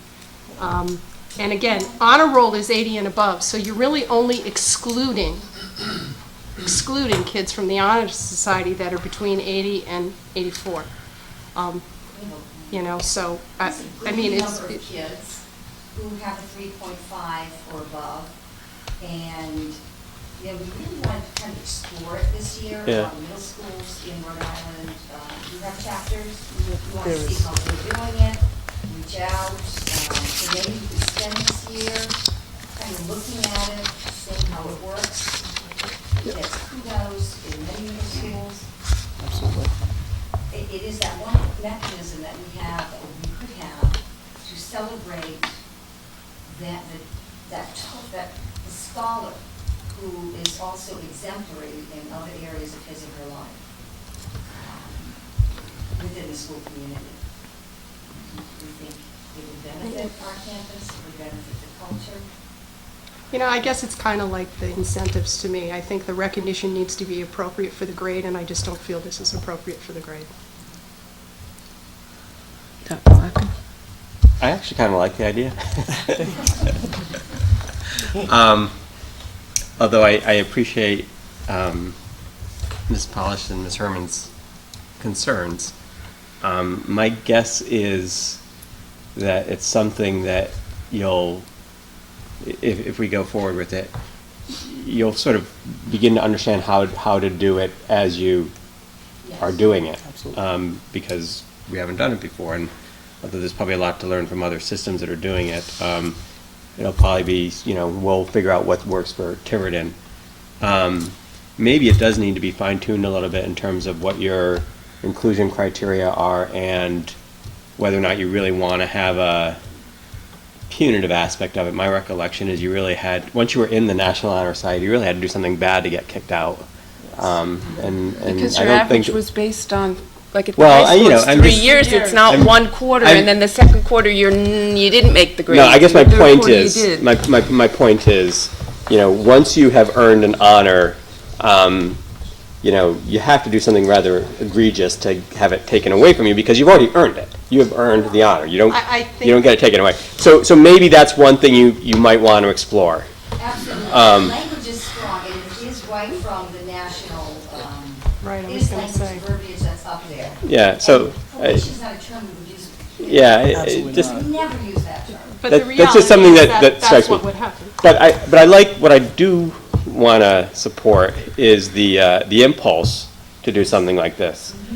Because I think we spend an awful lot of time, and rightly so, trying to figure out what to do to help kids who are not able to perform to their potential, without necessarily doing everything we can to kids who are already, making all of the grades that they need to make, and yet have a lot more potential that we can really enhance and burnish. And this is one way of doing that even earlier than in high school. So, I'm not sure where we have to go with this tonight, but I would really support at least continuing to explore this and trying to establish it, and maybe really rethinking some of the, is it right to start it in 6th grade? Is it right to start it after 1 quarter? Do you want to have a probationary thing? Some of those things maybe are not That's the national perfect. model. Yeah, We don't okay, follow it. but It's middle school. I think that's, yeah, so. And maybe it's the 8th grade instead of all of them like we do in the high school, because, then you're setting up a situation where you have 6th, 7th, 8th grade National Honor Society and then nothing until you're a senior, because that's the way it does work in Yeah. the high school. Yeah, so I guess if I was designing, I probably wouldn't have a probationary, and maybe I'd make it 8th and 7th grade and see how that works. And it can be something that the 5th and 6th graders can strive for. I guess I'm a little dubious, especially about the 6th grader, because I'm still, I guess, in the mindset that 5th and 6th grade seems so young to me for middle school, but it's probably personal bias. So. Mr. Burgundy? Pretty much my opinion on this. I obviously strongly support something like this because I completely agree with Mr. Larkin that we always pay attention to the students who need help, and we have to do this. That's our role, but at the same time we cannot forget about students who are high achievers, and there's never too early to basically show good citizenships, etc., and I agree that with what you said, you kind of earned this, and it takes something incredible to be eliminated from honor society, but I think these things can be tuned up in terms of how students get in, how they retain this status or honor of being members of the honor society, but in the concept, I could not find anything else to support more than this. So I saw these other schools you listed. Could you check with them and kind of see how they do it? Because I do agree with Carol and Deb about the, so early and then throwing people off and, if I could, I just Gets- wanna, So why do we give Cs? No, no, I'm It just feels saying. awful to get a C. No. It would Yeah, be, used to get those. Soft How do you skills, we feel? talked about that. I think that we should You give look how children more expensive than one parents then. quarter to demonstrate these No, I agree qualities. with that aspect. And but so in the high school, we give them 3 years to demonstrate That's too these early qualities. too early to understand what honor means. Oh, no, that's not No, true, really, it's not no. that. No, no, no. That I they agree need with more- mechanics, If so maybe anything, more than at that age, quarter, they need whatever. more time So, to demonstrate those qualities. so could I suggest that maybe, To be placed You're- on you're- probation is just, how for how about me, a, just a non-starter. sort of hearing our opinions thank you. and wondering what they mean? Maybe you could go back with your sort of core advisors and sort of Absolutely. rethink some of these things and bring it back, or do we need to vote, or, I don't know, I'm sort of taking over the meeting, I guess. Go ahead, you wanted to say Just, something? just a couple of things. It makes it really clear that it is not an honor roll. It goes for the extra step, extra mile, and those are, honestly, those are qualities that I don't, every 6th, 7th, and 8th grader in my eye should start, to present, especially in the school environment. Being with middle school children every day, I see a lot of them that just don't push themselves. And I feel like this is going to be something that they can push themselves to. In regards to the probation, there's a faculty council. We would never, ever kick anybody off for just, like, you would have to, like Mr. Larkin said, you would have to really not want to be part of It this. says if you fall below the minimum GPA, you Right, would have we- no discretion. Well, no, they could still be part of that, but, They will be placed have- on probation to bring up their grades. well, we would strongly encourage them to pick up the grade, but we'd never say, now you're out. We just really reinforce, the importance of grades and help them in any way that they need. So they could be on probation for 2 years? It's not inactive. Then what's the point? You just have to tune it up, because Yeah. otherwise, it will end as And so deception. how many, if You have to tune it lunchroom up and bring detentions it back. don't get you on probation, but suspension would get you removed from the National Honor Could I- Society? Could I just, Bill? I just- Tune it up. I'm just curious, Bill, because what do you think? First of all, I agree. Everyone has said With whom? good points. I agree with that. I agree with everybody. Adjourned. I believe the middle school is the toughest age group It is. that you have to teach. And if It's you've never true. taught it, you can't explain it to anybody. Because they try on a different personality every day. As Carol said, they're different from minute to Oh, minute. because you teach me. So it's a very difficult age group, but it is the middle school. And our middle school is based on allowing kids, try to provide as limited as we can, experiences so they can kind of find their way. Not that I don't believe we shouldn't have mechanisms for recognizing kids. I believe we do, as Mrs. Polish pointed out. My concern when I saw the proposal, I didn't want to say no to it, I felt you needed to see it, is that I'm very uncomfortable putting anything forward that is not whole. In other words, there's a lot of questions here. I think before there's an official vote, they should talk to these schools, and how do they do it? How do Yeah, they see how they handle- do it. How do they handle the issue of a child? Well, first of all, how do they do it? Right. Do they just say 8th graders? Do they just Right, say it's 6th based on 3 years. Yeah. How is that all done? If that's put into a proposal, then I think we can make a more informed decision. I too, I brought up the question with Mrs. Mitchell. I said, well, what happens if they don't get a B? And they're in the 6th grade, and, they get put on probation or whatever, super secret probation. However, they're on probation, but they're not. Yeah. So that all would need to be fleshed out before I would recommend anything for your approval. But So we could revisit it, right? You can come back they need Absolutely. with different, Please tune it up. Yeah. Yeah, I like the idea. yeah, Okay. yeah. Okay, I don't, but I'll reconsider. okay. I would As presented. be more open if it were 8th grade based on 3-year cumulative average and 3 years evidence of was character. on there in their 8th grade year. Right, after, They had yes. time to measure the child. When it's tuned Yes. up, you might like Because it. they may have a rocky 6th grade Yeah, year, yeah. and halfway through 7th grade, I they're told the story, transformed. My son became the dumbest kid on the planet in 7th grade. He just went from straight A's to C's. Why do we talk about our own children? Because it's a touch. What's going to happen here? After your last comment, I don't think your son will like what superintendent said about him. We can do use anything else personal but experience. listen to We're sharing our personal experiences so that people realize we can relate. That way we can understand. So thank you for coming. Really, it's an exciting idea, and if you tune it up, as Mr. Eric said. We'll consider it Yanni. a work in progress. Yanni. Al, you have anything about Cranston and were you on the Honor Society? I know you're from Cranston. Oh, you were from North Providence. Rick, I was in the Honor Society, eighth grade. Is this school committee or Tiverton Chatting Club?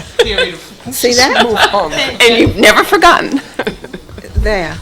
We have an example. Motion to So we need adjourn? a He's still on executive session. probation all these years later. Sal Mancini put him on secret. I'll make Oh, a wait, motion. we have some announcements? Oh, sorry. Do we have any Reports and announcements? announcements? We have, Announcements? yes, we have a small punch list of items left with the contractor that did the work on the sewage treatment plant.